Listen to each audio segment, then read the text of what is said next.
Deep inside this forest stands a giant banyan tree. It operates like a bustling avian metropolis, a self-contained habitat where the thick branches provide structural safety and the surrounding fields offer a steady supply of grain.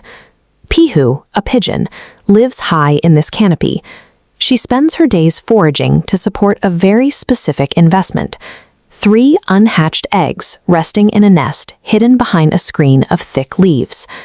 But the tree has a basement. Hidden among the dark, twisted roots is a hole belonging to Call.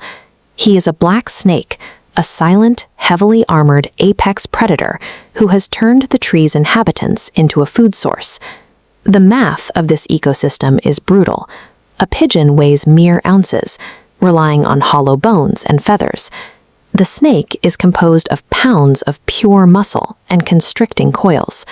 This disparity means direct physical confrontation results in a 0% survival rate. Call exploits this imbalance under the cover of night. He scales the trunk and navigates the branches, systematically clearing out nests while the parents watch, paralyzed by the knowledge that they cannot stop him. Pihu watches this cycle of grief repeat until she recognizes the inevitable. In a confined ecosystem, even the best hiding spot has an expiration date. Her eggs are next.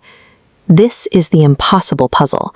Fighting is suicide, but fleeing is abandonment. To save her young, Pihu must find a way for a creature weighing less than an apple to neutralize a predator that she cannot even touch.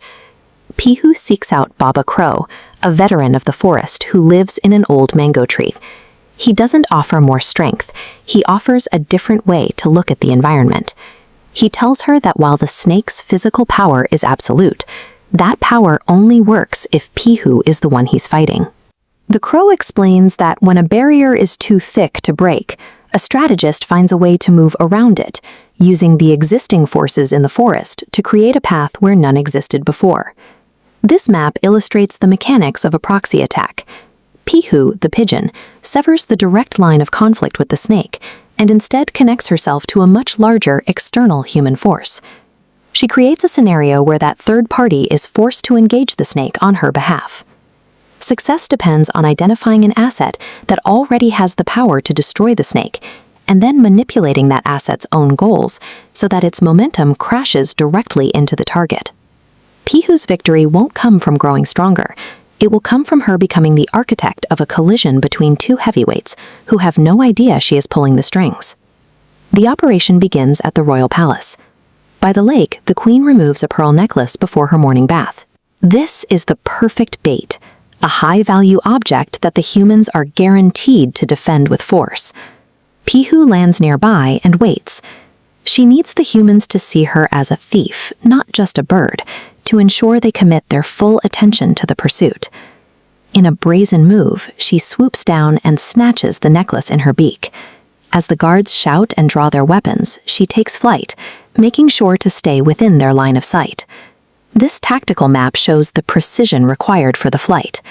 Pihu has to maintain a constant distance gap, flying fast enough to stay out of reach of their sticks, but slow enough to keep the guards' aggression and hope alive.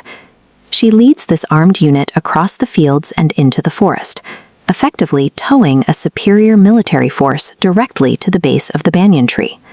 As she reaches the snake's den, Pihu performs a precision drop. The pearls fall directly into the dark hole between the roots. When a guard reaches into the hole to retrieve the jewelry, he triggers the snake's predatory response. Call bursts out of the shadows, and the 2 heavyweights are locked in a conflict they cannot ignore. The guards respond to the threat with overwhelming force. Pihu has successfully weaponized the humans' protectiveness over their wealth, using them to neutralize an enemy she never had to touch. After a brief struggle, the guards chase Call deep into the jungle. He flees the area permanently, and a sudden, relieving silence falls over the banyan tree. The safety of the canopy is restored. A few mornings later, the 3 eggs in Pihu's nest hatch, and her chicks enter a world where the base of their home is no longer a death trap. The community realized that their security didn't require an eagle's talons or a hawk's speed. Their smallest member had reshaped the forest's power structure through a single, calculated decision.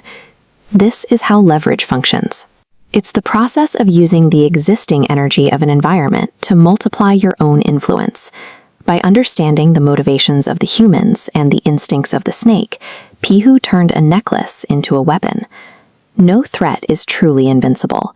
When brute force is off the table, the combination of courage and intelligence allows even the smallest individuals to use the world around them to achieve the impossible.